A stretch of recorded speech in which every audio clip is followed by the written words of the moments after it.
복된 하루가 되시기를 간절히 축원을 드립니다. 여러분들 골든타임이라는 말을 좀 들어보셨죠? 방송용으로 골든타임은 시청률이 가장 잘 나오는 때를 이야기하지만 사실 이 골든타임은 의학용어입니다. 의학용어로 생명을 살릴 수 있는 가장 중요한 시간대, 또 환자의 목숨을, 생사를 오가는 환자의 목숨을 이렇게 다투는 그런 매우 중요한 그런 시간대를 바로 골든타임이라고 이렇게 얘기하는데요. 보통 중증 외상 환자가 생사에 결정되는 시간은 딱 1시간 정도이고, 또 뇌졸중으로 발생한 환자의 경우에는 3시간이 바로 가장 골든타임이라고 말할 수 있습니다. 우리의 인생과 혹은 또 우리의 신앙생활에서 분명히 또한 골든타임이 있는데요. 오늘 말씀을 묵상하다가 하나님께서 오늘 사건의 8장에는 4가지의 사건이 등장하고 있는데, 그때마다 하나님께서 주시는 골든타임이 그 안에 함께하고 있다는 사실을 다시 한번 깨닫고, 또한 내 삶에서도 이런 골든타임이 언제인지, 혹은 하루를 살아가는 우리 모두가 다 이 생명과 호흡이 살아있는 이러한 살아있는 신앙과 믿음을 가지고 살아갈 수 있는 그런 믿음의 결단이 있게 되기를 간절히 소망합니다. 먼저 오늘 본문에 있는 말씀에 8장에 보면 1절부터 6절까지에 있는 말씀에 보니까 수냄 여인의 이야기가 등장하는데, 이 여인은 열왕기하 4장에 나오고 있는 수냄 여인과 같은 여인입니다. 수냄에서 늙은 남편과 살고 있던 이 여인은 아이가 없었는데요, 이 엘리사를 통하여 아이를 얻게 된다고 말씀을 듣게 됩니다. 그런데 이 엘리사의 예언대로 아이를 얻긴 했지만 곧 이 아이가 죽고 말죠. 그러자 다시 이 여인은 엘리사를 찾아가 그 아이를 살려달라고 요청하게 되고, 그리고 결국 다시 살아나 그리고 살게 되는데, 엘리사가 그녀에게 오늘 본문에 말씀하기를 바로 이제 이 이스라엘 땅에 큰 기근이 7년 동안 있을 거니까 여길 떠나서 다른 곳에 가서 살라고 이야기합니다. 그래서 이 수냄 여인은 자녀들을 데리고 떠나서 고향을 떠나 블레셋에 가서 7년을 살다가 다시 돌아오게 됩니다. 그런데 돌아와 보니 자기의 살던 모든 재산과 토지가 다 사라지고 만 것입니다. 아마 남편은 죽은 것으로 생각이 되는데, 그들이 떠나 있는 기간 동안 누군가가 바로 그 수냄 여인의 모든 재산과 집을, 토지를 가로채서, 그래서 돌아와 보니 남의 소유가 되어 있는 겁니다. 이 억울함을 호소하기 위하여 왕을 찾아갔습니다.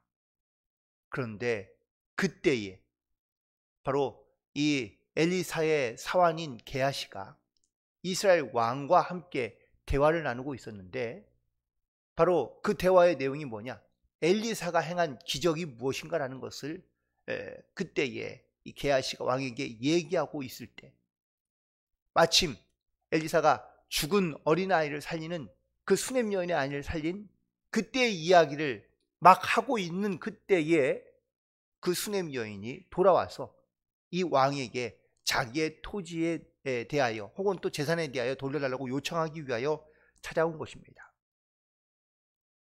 너무나 놀라운 하나님의 은혜와 역사 아닙니까? 수냄 여인이 와서 그 이야기를 할 때에 마침 게하시가 그 여인을 보고 왕에게 말하기를 바로 그 죽은 자의 어미이고 또한 그 죽었던 어린아이가 바로 여기에 있나이다라고 이렇게 이야기하게 되고, 이 일로 인하여 수냄 여인의 모든 재산은 다시 환수되고, 또 그니 그때 다시 한번 땅에 돌아와 살게 된 것을 보게 됩니다. 하나님께서 이처럼 이 수냄 여인에게 꼭 필요한 은혜의 때를 준비해 주시고, 그리고 그때에 이게 이스라엘 왕을 만나 하나님의 역사하심을 다시 한번 경험하며, 또한 이 사건을 통하여 하나님이 분명히 또한 우리에게도 이 은혜의 때를 준비하고 계시고, 또한 그때를 기억하며 감사함으로 나아갈 수 있는 그런 저와 여러분이 되기를 간절히 소망합니다. 두 번째 이야기는 바로 엘리사가 다메섹에 갔을 때의 이야기인데요, 아람의 왕 베나닷이 병이 걸려 죽게 됩니다. 그런데 이 엘리사가 바로 이 다메섹에 왔다는 소식을 듣고 이 베네닷 왕이 자기의 종인 하사엘을 시켜서 그 엘리사를 찾아가게 하고요. 그리고 이 병으로 말미암아 내가 죽게 될 것인지 아닌지를 묻게 합니다. 그래서 이 종이었던 하사엘이 많은 선물을 가지고 엘리사를 찾아갑니다. 9절에 보니까 이 하사엘이 엘리사를 만나 말하기를 바로 자기의 주인이 바로 당신의 아들입니다 라고 이렇게 표현하고 있습니다. 즉 이 아람의 왕인 이 베나댓이 바로 이렇듯 엘리사를 얼마나 존경하고 있으며 혹은 또 존중하는 마음을 가지고 대하고 있는지를 보게 됩니다.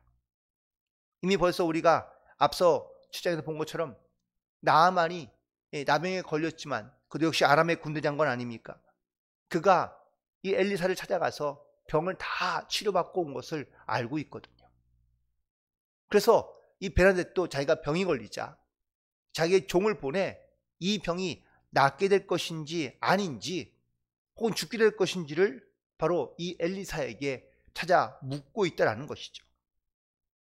그런데 이 대목을 보니 물론 오늘 본문에 있는 마지막 부분에 등장하고는 아하시아가 등장하는데 이 아하시아와는 조금 비유되는 그런 모습을 볼 수 있습니다. 그는 자기가 병이 걸렸을 때에 바로 이방신 바알세웁에게 자기가 과연 낫게 될 것인지를 묻고 있고 그리고 하나님을 전혀 생각하지 못한 채 살고 있다는 것이죠. 하나님께서는 이 사건을 통하여 우리에게도 우리가 어떻게 하나님을 바라보며 의지하고 있는지를 우리 가운데 보게 하시고 깨닫게 해줍니다. 하지만 엘리사는 이 사건 속에서 아람 왕, 바로 이 아람 왕이 될 하사엘에 대하여 말씀하시게 되는데 이 하사엘이 바로 잔인한 방법으로 아람의 왕이 되고 또한 이스라엘에게 악한 일을 행할 것이라고 이렇게 예언하게 됩니다. 결국 하나님께서는 이미 때를 아시고 그리고 그때에 이 엘리사를 통하여 바로 이스라엘의 고난과 그리고 고통이 찾아오게 될 것이라는 것을 바로 선포하게 하시고 말씀하고 있는 것을 보게 됩니다. 우리도 어느 때에 우리가 주님을 찾고 있는지를 다시 한번 돌이켜보게 됩니다. 하나님을 믿지 않았던 이런 아람 왕조차도 바로 자기의 질병이 걸렸을 때에 하나님의 선지자인 엘리사를 찾고 또한 엘리사를 통하여 자기가 죽게 될 것이라는 것을 다시 한번 듣게 되지만 결국 그들은 역시 하나님께서 계획하시고 뜻하신 하나님의 또한 뜻과 방법 안에서 바로 이 아람 왕의 역사가 이어져 가고 있는 것을 보게 됩니다.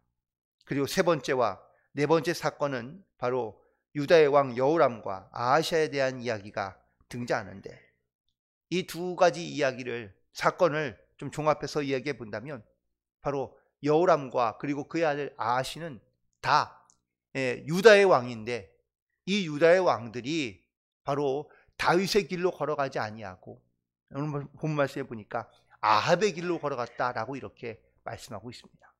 즉 그들이 하나님을 두려워할 줄 알며 하나님을 섬기는 자가 되는 것이 아니라 오히려 이방신을 섬기며 그리고 이방신에게 의지하여 살아갔던 이 두 왕은 결국은 하나님을 떠나 살게 되고 그리고 하나님의 진노와 심판 가운데 이르게 되었다는 것을 말하고 있습니다.